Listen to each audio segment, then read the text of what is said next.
here with Dane Dunning right here on 105.3 The Fan.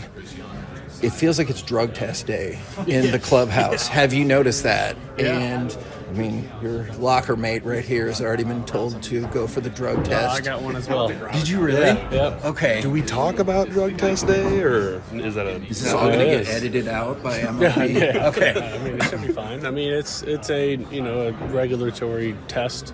It's at random. I mean, people I don't know how they draw it at random, but it's at random. And Do you ever think it's flattering a little bit? Like if you have a really good outing and they're like, hey, you might be on the stuff. We need to have it. We just need to test you real quick. Yeah, well, my velocity is at 91 versus 90. They're like, hey, we need to test that guy. But no, I mean, it's just the fact of, everybody goes through it. Everybody gets a test, and you get randomly selected. Is there a ballpark for per spring training per year that you feel like, I've been tested 5 times. What's going on? Yeah, no, I honestly have no idea. I mean, I've had back-to-back tests. I've had tests where I haven't gone through it for a month. So there's no rhyme or reason of when you're going to get tested. It's not like, you're going to have a test day on this one. It's just kind of at random. So, but it's, it's the randomness is what, keeps it where people don't go and be like, okay, well, I just got tested and now I can, take a little something and then wean off it by the time my next test. So what would that be for you since you just met? I'm just kidding. I'm kidding. I wouldn't know. I throw 90. All right. So one of the things I love about you, I think one of the things a lot of Rangers fans love about you is how kind of reflective you are about maybe the year that was past and making adjustments and everything like that. I know you talked about, I don't know if I'm getting it right, maybe like a little bit of a mechanical shift or whatever. Can you tell us what you worked on this offseason? Yeah. So obviously last year I wasn't nearly as efficient as I was the year before. I think 23 was by far my best year, and I had 2 decent seasons before that, but last year was probably the worst so far in my career. So I was able to look back at things that I did in 23 where it's, hey, let me see my best games. Let me see how I was moving down the mound. Versus 24, some of my best games, some of my bad games, stuff like that. I was able to work and kind of tweak things and try to find myself and put myself in the best situation for this upcoming year. And a lot of it was just my stride length down the mound. I've had the same reoccurring problem of kind of just like my hips clearing out a little too early. Can you walk us through, I hear what you're saying, but we got new fans all the time. Can you walk us through a little bit of how that impacts the rest of your release and everything like that? So for my stride length, right? So it's like when you're driving down the mound, right? You create tension on your back leg, and you're trying to stay as coiled and as keep it as straight as an arrow down that mound. But when you're striding so far, it's for me personally, my body can only move so far before something has to compensate. So I was getting really far down the mound. I was doing it real early. So I don't have, the groin adductor and hip flexibility, as someone like Jacob deGrom or something like that. So it's just really trying to figure out, what's going to create the most power down the mound, what's going to keep me in sync as long as I can, and what's going to help me repeat my delivery as much as I can. And so with doing that, what I noticed was, hey, let's shorten up the stride, because I get to a point where I lose my flexibility, where it's like, boom, okay, at this point, my hips are going. All right, so let's find a way where I can stride and not hit that point, so that way when I'm impacting on my front foot, my hips can fire, and then my arm can just be along for the ride. I know sorry, Corey. I know it's a really quick differential, but can you tell when you release, you're like, okay, that feels like a good pitch? I don't know if that necessarily will pay off. Yeah, okay. There's so many times, even during season, and unfortunately, everybody's going to give up homers at some point, right? Even, Jacob deGrom, who's the GOAT, Nathan Eovaldi, they'll give a homer up at some point. The majority of times, when they throw that pitch, they already know that ball's going to get smacked. So it's right out of hand. You can feel okay, this is a backup slider. This is it was not obviously we intend to throw the best pitch every single time, but nobody's perfect. So it's there's times when you throw a pitch where you're out of the hand, you're like, that's going to get whacked. And sure enough, it does. But the biggest thing is it's finding that that movement, that routine, that every time that you can go out there and throw your best pitch, and you can be as repeatable as possible. And so that's where I look back at 24 and 23. What things that I do in 23 that I can bring into 25 and get back to being as repeatable, in the strike zone, located pitches with, creating the movement that I should be. And, for me, a lot of it was my front side of my stride length. So I cleaned up the stride length. I kind of delayed my front side and stopped creating such a high front glove side. And it feels good. I mean, it's still a little bit of a work in progress. That's what spring training's for. I mean, you're creating something new. It's going to feel awkward at the time. And, fortunately, I've had this whole off season to work on it, plus the spring training. And I felt like I did a very good job in my first outing of being in my delivery and keeping that low glove side. And I was, filling up the zone. Ball moved a lot, and was able to have some quick early outs. But there's still a lot more room to improve. When we were growing up, Nolan Ryan, fastball, changeup, big looping curveball, and now it seems like everything's low, below the knees, cutter, fastball, and then a splitter that's going away. It depends on the pitcher that we're talking about. So, for me, for me personally, yes, it's going to be, sinkers at the knees. I might throw cutters up top a little bit to change eye levels, but, a slider off the sinker. Everything is trying to tunnel as much as possible. But, what my repertoire might be different for Nathan Eovaldi, right? Nathan Eovaldi, he's got the splitter, so he's got, he throws his fastball down, but he throws his fastballs up. Changes that eye levels. He's got that big curveball, as a velocity differential. He's got the splitter that's, it's nasty. So he's able to tunnel in a little bit different ways versus me. For him, it's more, hey, we're going to work north to south, a little bit into out, but not nearly as much as me, where it's for me, it's I can work east to west, right? So it's if I throw a sinker glove side, I could start that ball two, 3 balls off the plate and let it come back to catch the quarter. So it's really for me, it's really learning who you are as a pitcher and be able to capitalize off that. So there's pitchers, I'm gonna use Mr. Jack Leiter, for example. Jack Leiter, very hoppy, very firm heater, right? It's let's throw that to the top of the zone and let your off-speed play off that, right? Your misses become a little bit bigger because of the fact that, hey, I gotta be able to handle that fastball up at the top of the zone.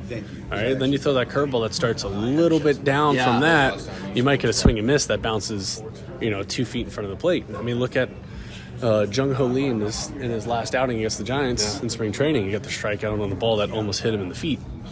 But it's just the fact that he's got to cover 98, and then now he's throwing that slider, and hey, that started off in the spot where I was looking at, and then boom, now it's nowhere near there, and it's oh crap, I just swung at a bad pitch.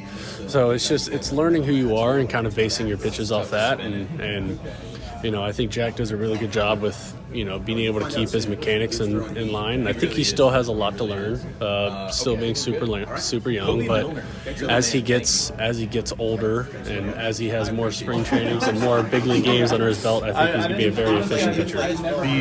How narrow are the margins then with MLB hitters when it comes to making that pitch and not making it? It depends on, in my opinion, it depends on the time of the year it is. So when I say that, it's, is who's hot on the lineup, right? Okay. So it's, when Ronald Acuna is red hot, you got to throw some perfect pitches to get him out. And when you make mistakes, he capitalizes it, right? So how good is that feeling, though, when you make that mistake and it gets fouled off or whatever? Oh, dude, it's the best. It's the best.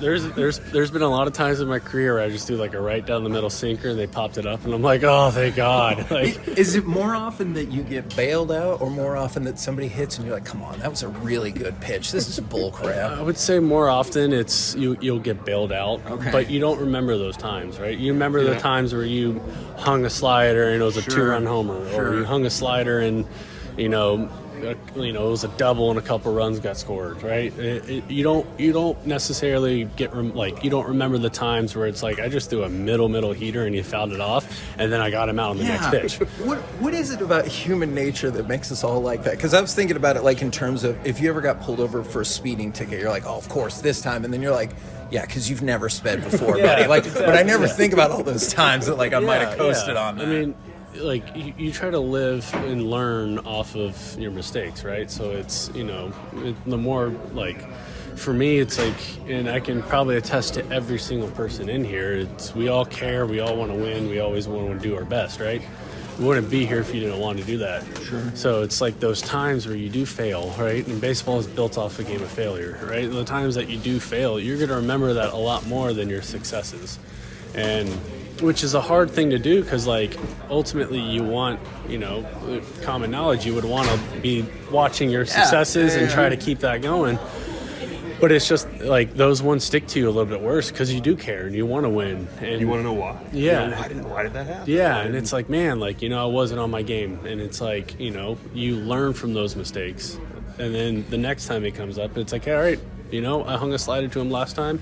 This time I'm going to bury it and I'm going to get a punch out. And I think that's a little bit of also the motivation of everybody too. Is like, I did this and this is, you kind of, like I'm trying to think of the words here. It's like when you learn from your mistakes, it's almost like, with my kid, it's like I let him fall. I toddler fall all the time, right. But he's going to learn from his mistakes, right? Right. Most of the time. Yeah. I hear you. Yeah. How old is your kid? He's almost 2. Okay. Yeah. Ours is 2. We have a 2.5-year-old. So I'm with you. It's like you see them learn, but other times you're like, come on, dude. Oh, like, we just did that. Trust me. My son right now is doing this thing where he's tormenting our cats.